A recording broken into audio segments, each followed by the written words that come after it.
सबसे पहले इस क्वेश्चन में मुझे ये बोलता है कि एक स्टेट हाईवे है जो लेड करता है to the foot of tower.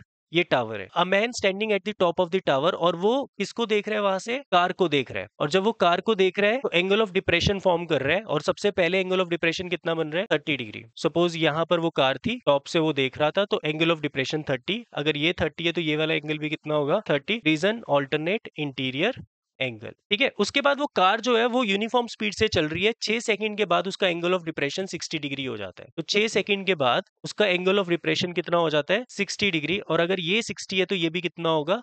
60। पूरे क्वेश्चन में मुझे बस इतना पता है कि इसका टाइम 6 सेकंड है और ई से बी का टाइम मुझे निकालना है, तभी मैं टोटल टाइम कितना टावर तक पहुंचने में लगा है वो निकाल सकता। इसका टाइम निकालने के लिए पहले सबसे पहले मुझे निकालना है क्या? टाइम ऑफ बीई निकालना है। टाइम निकालने का फॉर्मूला क्या है? Distance upon speed. ठीक है, तो मुझे डिस्टेंस चाहिए और स्पीड चाहिए, मेरा काम हो जाएगा। तो उसके लिए हमने सबके डिस्टेंसेस लेट कर लिए। इसका डिस्टेंस क्या लेट किया? एक्स, इसका वाई और इसका जेड। अब जब डिस्टेंस लेट कर लिया तो मैं क्या क्या चीजें फाइंड कर सकता था? एक तो tan 30 फाइंड कर सकता था, एक tan 60 फाइंड कर सकता था, और एक स्पीड फाइंड कर सकता था। 3 चीजें फाइंड कर सकता था, और उसी 3 चीजों से मेरा पूरा क्वेश्चन सॉल्व हो जाएगा। जब मैं tan 30 डिग्री लगाऊंगा तो मेरे पास tan 30 होता है p बाई बी। p की वैल्यू है z और b की वैल्यू है x प्लस वाई। तो 1/√3 किसके इक्वल है? z upon x plus y. तो x प्लस वाई किसके इक्वल है? z√3। इसको यहीं छोड़ दिया। उसके बाद हमने क्या लगाया? tan 60 degree. tan 60 डिग्री क्या होता है? मतलब tan 60 p by B which is equal to z by y। tan 60 क्योंकि मेरा √3 है, z बाय y, तो z किसके इक्वल आ जाएगा?